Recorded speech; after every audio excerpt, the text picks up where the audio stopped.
It's a great time to be a Star Wars fan with The Mandalorian, the upcoming Ahsoka series.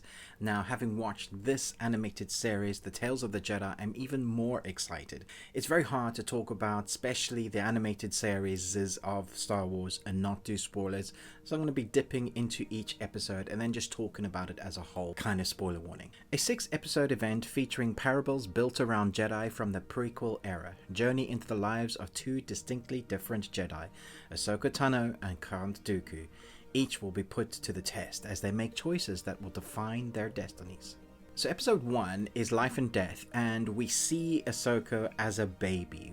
Basically, the moment leading up to where they know that she is going to be a Jedi, or that she is Jedi. There's this whole kind of tribe mentality, how she's growing up and she goes on her first hunt when she's a year old, and how she connects to the beast in the forest that's meant to have eaten her is amazing, and harks back to some of the other Jedi like Anakin and Obi-Wan, who can connect with animals without killing them. Really like how this whole series connects to everything. And as the first episode reminds me of the Clone Wars animation style, the writing is tight, the characters are well defined, they look great, and it just really sets up for the next few episodes. Justice, we have Master and Padawan Count Dooku and Qui-Gon Jinn, and this whole series is filled with a sadness, especially because of the melodic score that is throughout. It's just kind of reminding you of the whole thing that leads up to Order 66 and the downfall of Dooku becoming Sith Lord,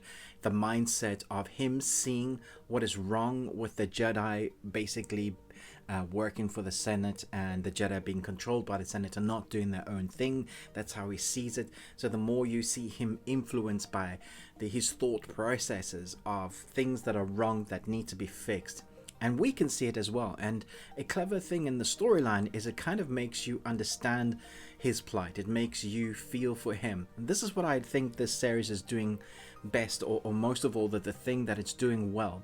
It's padding out the already established lore and films. So we have, all the live action films, and it's kind of filling the gaps, with those prequel movies of things that we probably knew, probably guessed at, but now seeing how they happened, how they established more on, the darker storyline of how Dooku got where he got, how Ahsoka ended up where she got, and what she did next. It's a really nice kind of gap-filling thing. So my only negativity of the whole series really would be is that every time the episode ended, I just wanted more. I wanted longer episode, feature-length episode.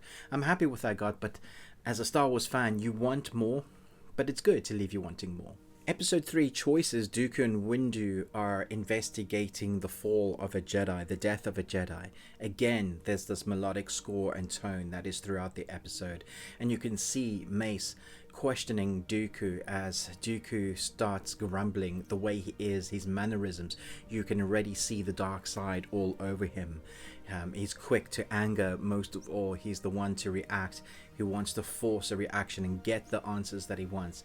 But seeing Windu and Mace together on screen fighting with their joint lightsabers, it's forgotten, it's like seeing old friends and family, seeing Qui-Gon Jinn again, seeing Mace Windu. I've always wanted a Mace Windu series. I love the little animation series that we got, those bits with Mace Windu, which were fantastic. They used to be like tiny 2-minute segments, and now we have them as a bit of a feature length, because all those 2-minute animation sequences were put together as one. Also Clone Wars, but different animation style. It was fantastic, and I've always wanted a live action version of that. I'm hoping that because we got about to have Ahsoka, that could be a possibility. The Sith Lord, episode 4, is really interesting within the context of the movies. Seeing Qui-Gon, seeing the Phantom Menace connection, seeing the mention of the first Sith Lord, and seeing how Dooku reacts to that. The culmination of what happens at the end is sad. Heartbreaking. Episode 5 is Practice Makes Perfect, and we see Anakin training Ahsoka to defend herself against the troops. What's interesting is where it ends up, because we've seen the next bit of that and how she defends herself, and now we have an understanding of why she is as good as she is. We always knew that it was Anakin's training, but how he went about training her, this moment was just like a filler. Guys, see, this is why. And then episode 6 is Ahsoka after Order 66, as she tries to maybe have a life outside of the Jedi Order and things that have gone wrong, but she can't resist the call, at least in this. And it leaves us going, yeah, I can't wait to see what she's up to now, because as you know, if you've watched the Clone Wars, you know what happens with her storyline. It's a really nice filler gap in amongst that era. We get a little bit like little tidbits of information. It definitely has a melodic sadness to it, because this whole story is sad, because you feel like if people had decent conversations, or the Sith Lord was brought to light, you know, people could have lived and survived. Just have one conversation in the open about what's actually going on with the Jedi. But then we wouldn't have all these stories, and it wouldn't be as emotionally impactful. I think for Star Wars fans, this will mean a lot.